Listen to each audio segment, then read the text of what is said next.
Frères et sœurs, nous bénissons le Seigneur pour sa grâce qu'il nous donne une fois de plus de venir vers toi afin de partager avec toi en ce premier jour de ce mois, après tous ces mois.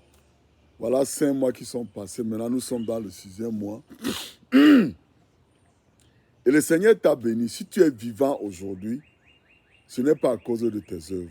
Bon, je ne vais pas m'attarder à ça, mais nous voulons remercier le Seigneur pour l'opportunité qu'il nous donne de partager avec toi la parole de vie, qui est cette parole qui te donne la vie.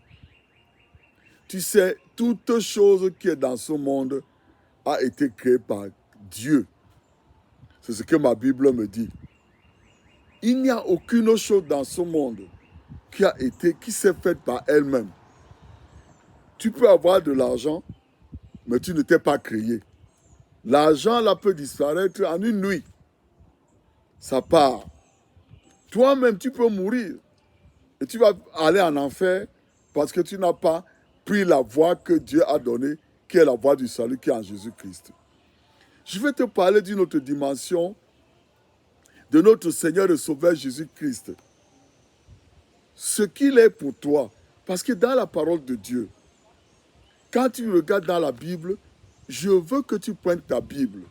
Cette Bible-là, avec la poussière, enlève la poussière, n'aie pas honte. On connaît ces choses-là. Tu vois? Dans le livre de Genèse, par exemple, 22 fois, Dieu a commandé. Dieu a donné une parole de commande. Il a dit que la lumière soit. Il a dit, je veux créer l'homme. C'est-à-dire que quand il a pensé qu'il veut créer l'homme, il y a quelque chose qui s'est passé. Tu sais que Dieu t'a créé à son image, afin que toi aussi, tu puisses donner des commandes. Des commandes. Pas commander ta femme, pas commander tes enfants, pas commander... Non, tu donnes des avis, tu conseilles. Mais quand je dis une parole de commande, tu regardes dans ta Bible toi-même. Genèse 1 te dit 22 fois, Dieu a donné une parole de commande. Mais aujourd'hui, je vais aller plus en détail pour te montrer que cette parole qui est commande, qui a créé toutes choses, cette parole aussi, maintenant, est venue dans ce monde. Je vais te lire dans l'évangile de Jean. Tu sais, j'aime beaucoup cette Bible. Parce que cette Bible, nous avons une très longue histoire tous les deux. Nous avons pris les avions ensemble. Nous avons été dans les trains ensemble. On a fait toutes les choses. On a dormi dans les voitures ensemble. On a dormi dans les hôtels ensemble. La Bible, si, je l'aime beaucoup.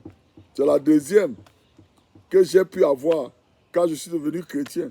L'autre, là, je l'ai donné à une de mes sœurs qui est en Belgique maintenant. Mais parce que, regarde, écoute bien, au commencement était la parole. Je lis dans l'évangile de Jean. La parole était avec Dieu et la parole était Dieu. Elle était au commencement avec Dieu.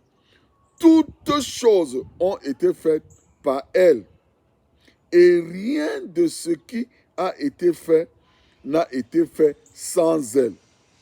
Elle était la vie et la vie était la lumière des hommes. 5. La lumière, lui, dans les ténèbres, et les ténèbres ne l'ont point reçue. Et maintenant, je veux aller au verset 9. Cette lumière était la véritable lumière qui, en venant dans le monde, éclaire tout homme. Elle était dans le monde, et le monde a été fait par elle, et le monde ne l'a point connue. Elle est venue chez les siens, et les siens ne l'ont pas reçue. Mais à tous ceux qui l'ont reçue, à ceux qui croient en son nom, elle a donné le pouvoir de devenir enfants de Dieu. Je lis encore. Mais à tous ceux, comme Manga, qui l'ont reçu et qui croient en son nom, je crois au nom de Jésus, Elle a donné le pouvoir de devenir enfants de Dieu, lesquels sont nés non du sang, ni de la volonté de la chair, ni de la volonté de l'homme, mais de Dieu. Et cette parole a été faite chair, et elle a habité parmi nous, pleine de grâce et de vérité, et nous avons contemplé sa gloire, une gloire comme la gloire du Fils unique de Dieu. Qu'est-ce que la parole de Dieu nous dit ici? La parole de Dieu nous dit que Jésus était au commencement. Toute chose a été faite par Jésus. Tout ce qui est dans ce monde, même le diable et les maladies là que tu crains, ont été créés par Dieu. Le diable est devenu diable parce qu'il est devenu orgueilleux. Il voulait prendre la place de Dieu. Voilà pourquoi aujourd'hui, tout ce qu'il fait, il veut que tu te mettes à genoux devant lui. Il crée des statues que les gens vont adorer et croire que ça va leur donner quelque chose. Et les maladies. Il n'y avait pas les maladies dans le monde. L'air était très bien. Mais l'eau a été polluée, corrompue à cause du diable. Donc toute maladie est une corruption, comme le diable lui-même, il est père de corruption. Donc la parole a créé toutes choses. Et comme je t'ai dit ici, là, je veux que tu te lèves, que tu prennes ta place en tant que chrétien, en tant que fils de Dieu. Frères et sœurs, la parole de Dieu nous a donné quelque chose. Il y a une mission pour toi et moi que nous devons accomplir. Dans Matthieu 28, 19, 20, Marc 16, 15 à 16, la parole de Dieu nous a donné la grande commission. Et tu as tous les pouvoirs dedans, de faire, d'aller, prêcher l'évangile, guérir les malades, faire tout ce que, ça dit, va, prêche l'évangile. C'est la grande commission que le Seigneur nous a donnée. Et dans cette commission, il y a une bénédiction parce que tout ce que tu fais, tu ne le fais pas seul parce que tu le fais en tant que fils de Dieu. Comme un bon fils va dans les plantations de son père, fait du bon travail et tout. C'est ce que nous sommes appelés à faire. Donc, la parole de Dieu nous dit que comme alors nous sommes fils, Dieu a envoyé Jésus dans ce monde pour venir donc maintenant, pour nous éclairer. Il nous a apporté la vérité. La vérité, il a apporté la vérité et la vie. Il a apporté tout cela. Et il est là, il a tout fait pour nous, pour toi et moi, afin qu'aujourd'hui, quand nous l'acceptons comme notre sauveur personnel, nous sommes donc fils de Dieu. Et quand nous sommes fils de Dieu, nous vivons dans la plénitude de la puissance de Dieu parce que le Saint-Esprit vient habiter en nous. Tu vois, voilà pourquoi, par exemple, tu vois, dans Acte 10, 38, la parole de Dieu dit que comme Dieu a oint Jésus-Christ du Saint-Esprit, un, et deux, de puissance. C'est deux choses bien différentes. Parce qu'en tant que fils, le Saint-Esprit te confirme que tu es fils de Dieu. Et maintenant, Dieu te donne la puissance. C'est-à-dire, ta parole, quand tu te rends compte, quand tu as le Saint-Esprit en toi, le Saint-Esprit contrôle ta langue. Ça fait que quand tu sens une parole, elle est puissante. Ce n'est pas une puissance que tu vas aller chercher ailleurs. Non. Ça te vient parce que tu es fils de Dieu. Je vais m'étaler ça plus tard dans un autre enseignement.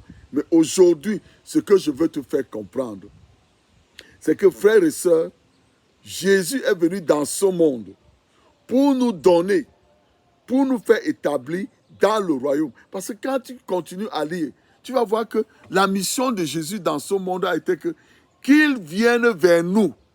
Et que maintenant, comme on l'accepte, nous puissions avoir la vie éternelle. Cette vie éternelle commence ici-bas. Parce que dans la vie éternelle, il n'y a pas de maladie. Il n'y a pas de maladie. On ne vieillit pas. Toutes ces choses ne sont pas là. Ces choses-là sont ici. Qu'est-ce que tu attends pour te lever, pour faire la grande commission? Qu'est-ce que tu attends? Tu attends ton pasteur? Il ne connaît pas plus que... Il ne connaît pas. Il est arrêté. Laisse-le avec ce qu'il connaît. Prie pour lui. Mais toi, lève-toi, va faire la grande commission. Frères et sœurs, il est très important que tu puisses comprendre que Dieu a mis en toi le pouvoir. Tu es fils de Dieu et tu as le pouvoir. Voilà pourquoi tu dis, au nom de Jésus, dans mon quartier, je commande à tous les sorciers de déménager.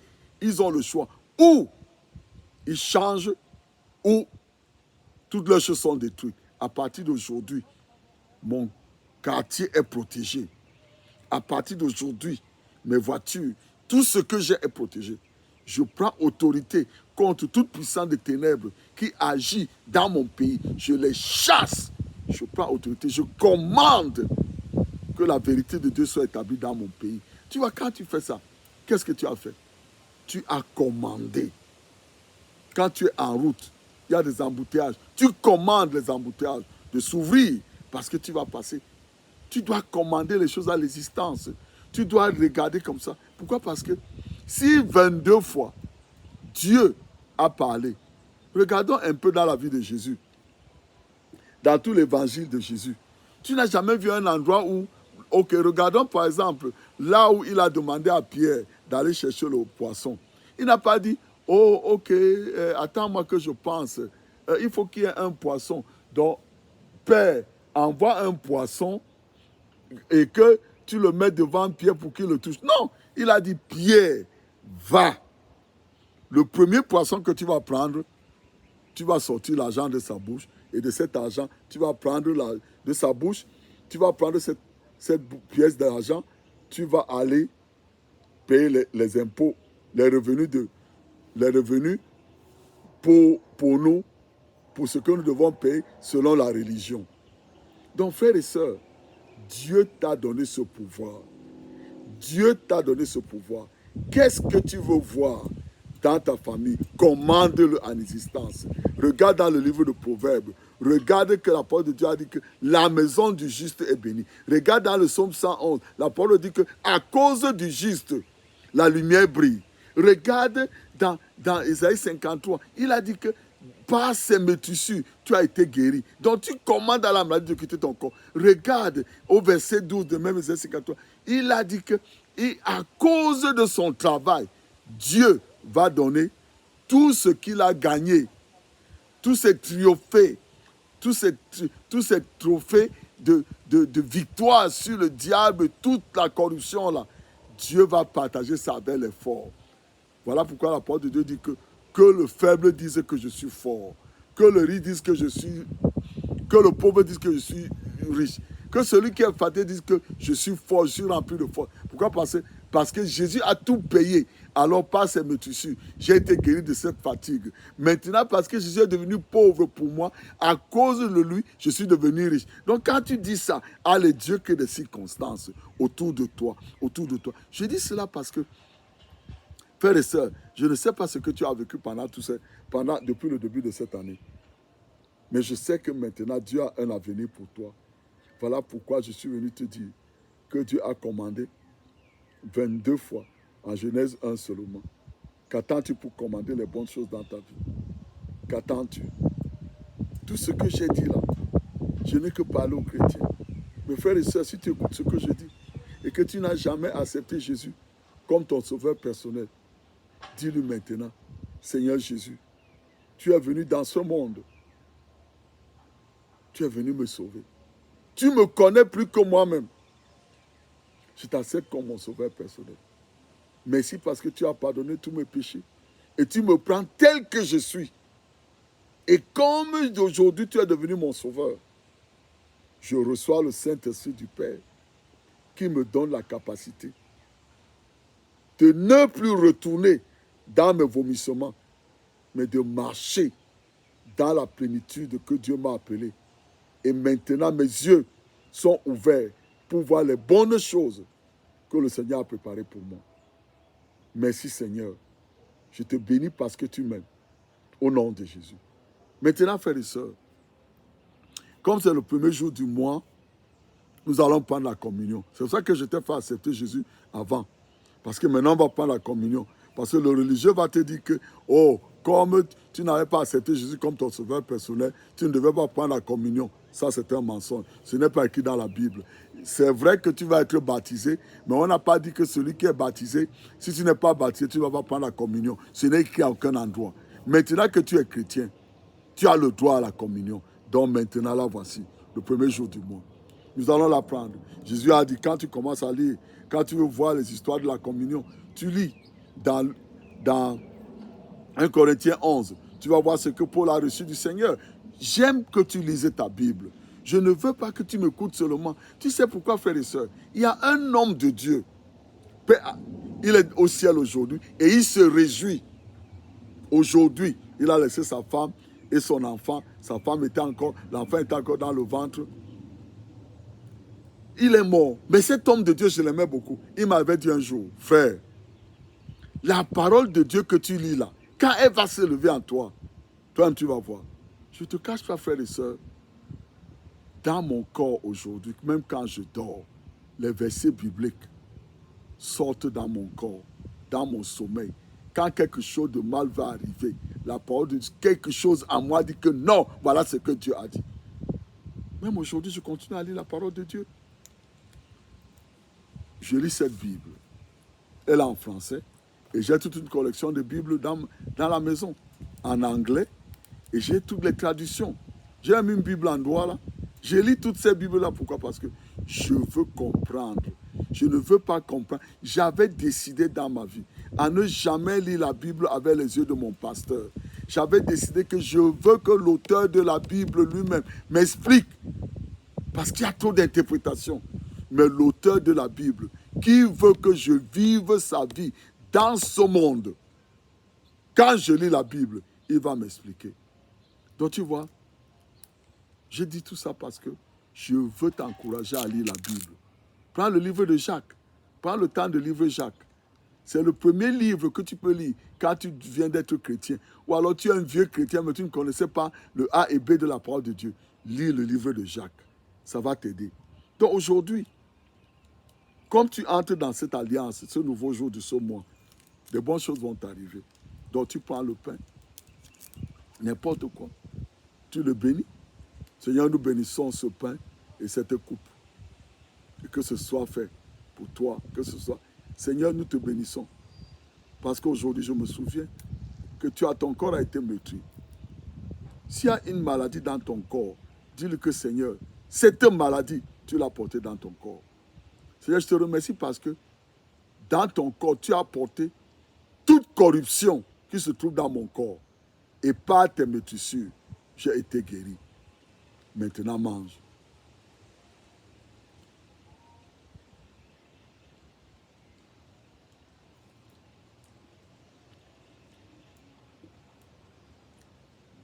Maintenant, tu lèves la coupe. Seigneur, je te remercie pour cette coupe, qui est la coupe de ton sang, qui a été versée pour le pardon de mes péchés. Merci parce que mes péchés ont été pardonnés et tu m'as lavé par ton sang. Et comme ta parole dit que la vie du sang est dans la chair, la vie de la chair est dans le sang. Je viens de manger ta chair pour ma guérison. Maintenant, je bois ton sang pour apporter la vie, ta vie, dans mon corps mortel. Au nom de Jésus. Merci Seigneur. Merci. Je voudrais que tu lises. Je vais dire quelque chose parce qu'il est très important que tu lises ta Bible et que tu prennes des notes dans ta Bible. Parce que dans Jean 6, verset 55 à 58, Jésus dit là-dedans que sa chair est une vraie nourriture et son sang est un vrai breuvage. Et il dit que celui qui le mange, il va vivre à cause de lui, Jésus. Il va vivre en Jésus et Jésus va vivre en lui. Comme le Père qui l'a envoyé.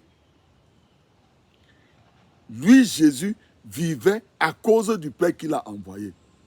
Voilà pourquoi tu reviens encore sur Acte 10. Tu reviens encore dans Acte 10, 38. Parce que comme Dieu a envoyé Jésus, il a oint du Saint-Esprit et de puissance. C'est-à-dire que la parole récréative, la parole qui crée des choses, il a mis cette parole en Jésus. Voilà pourquoi quand Jésus parlait, il n'a jamais parlé de versets bibliques. Il coupait la parole de Dieu. Voilà pourquoi quand le diable est venu le tenter, il ne lui a pas dit qu'attends. Voilà, il a dit, il est écrit que l'homme ne vivra pas du pain seulement, mais il vivra de toute parole qui sort de la bouche de Dieu. Il n'a pas coupé un verset. Il a dit la parole de Dieu. Donc maintenant, frères et sœurs, comme tu as pris la communion, comme tu as pris la communion, la parole de Dieu dit que quand tu le manges, il est la vraie nourriture et son sang est vrai breuvage. Et maintenant, comme tu l'as mangé, comme tu l'as bu, il dit que tu habites en lui et lui, il habite en toi. Une question, est-ce que Jésus est malade maintenant? Non. Quand il marchait dans ce monde, il n'avait pas de maladie sur lui. Même après la résurrection, il n'a pas de maladie sur lui. Donc, tel que tu es aujourd'hui, regarde-toi comme Jésus. Voilà pourquoi après avoir pris la communion, tu dis maintenant, mon corps, j'ai pris la communion. Par les méthodes de Jésus, j'ai été guéri. Et j'ai bu son sang. Donc maintenant, je reçois sa vie dans mon corps. Alors mon corps, je te commande maintenant, aligne-toi avec la parole de Dieu. Aligne-toi avec ce que je viens de faire maintenant, parce que je suis une nouvelle créature. Mon corps est le temple de Dieu. Mon corps est le temple du Saint-Esprit. J'habite en Jésus-Christ. Et lui, il habite en moi. Et lui, nous habitons tous les deux en Dieu. Donc aujourd'hui, tu n'as plus place dans ma vie. Je commande à toute corruption de quitter mon corps au nom de Jésus. Tout pouvoir de corruption qui a été mis dans mon corps par la sorcellerie, tout ça là, c'est le diable. Les maladies, c'est du diable. Donc, toutes ces choses-là de la corruption, je les commande aujourd'hui de quitter mon corps au nom de Jésus. Saint-Esprit, je me remets entre tes mains. Manifeste-toi dans mon corps. Recrée en moi ces choses-là que la corruption avait attaquées. Va dans mon corps parce que tu es en moi maintenant. Parce que tu es en moi. Agis dans tous les domaines de ma vie. Redonne-moi la jeunesse que Jésus-Christ m'a donnée. Redonne-moi la vigueur que Jésus-Christ m'a donnée. Redonne-moi le courage. Ouvre mon entendement afin que je puisse voir les grandes choses qui ont été établies, que j'ai de droit en tant que fils de Dieu. Merci Seigneur. Je te bénis parce que tu m'as exaucé au nom de Jésus. Tu vois, je vais te dire une chose. Ce que je viens de faire là, tu dois le faire chaque jour. Si tu as été attaqué par une maladie, on a dit que la maladie, ceci, cela, tu dois parler à ton corps, tu dois rappeler à ton corps ce que Jésus a fait pour toi. Tu peux le faire avec la communion chaque jour. Le docteur, tu vas chez le docteur, on te dit quoi? Tu prends un le matin, à midi, un le soir. Jésus a dit, quand tu vas aller dans les versets, il a dit que chaque fois que tu le fais, tu te souviens de sa mort jusqu'à ce qu'il revienne. Donc ça veut dire que tu ne peux pas te souvenir de la mort de Jésus. Quand tu te souviens de la mort de Jésus jusqu'à ce qu'il revienne, ça veut dire que le laps de temps là, que tu te souviens de sa mort jusqu'à ce qu'il revienne, tu vis en bonne santé, tu vis dans la prospérité, tu vis dans la bénédiction que Jésus-Christ a préparée pour toi. Donc frères et sœurs, ne laisse pas la corruption te toucher. Je vais te dire une autre chose. Dieu n'a jamais créé un robot. Voilà pourquoi il est très important de reconnaître ton identité tout le temps et de reconnaître sa présence avec toi quand tu conduis, quand tu es au champ, partout où tu es. Tu prends une seconde. Seigneur, je te remercie parce que tu es avec moi. Seigneur, je te remercie parce que tu m'aimes. Je reçois ton amour. Merci parce que tu es avec moi. Tu n'as pas besoin de faire toutes ces choses-là. Tu le dis seulement. Et quand tu le fais, parce que Dieu n'a pas créé un robot, il veut la communion avec toi.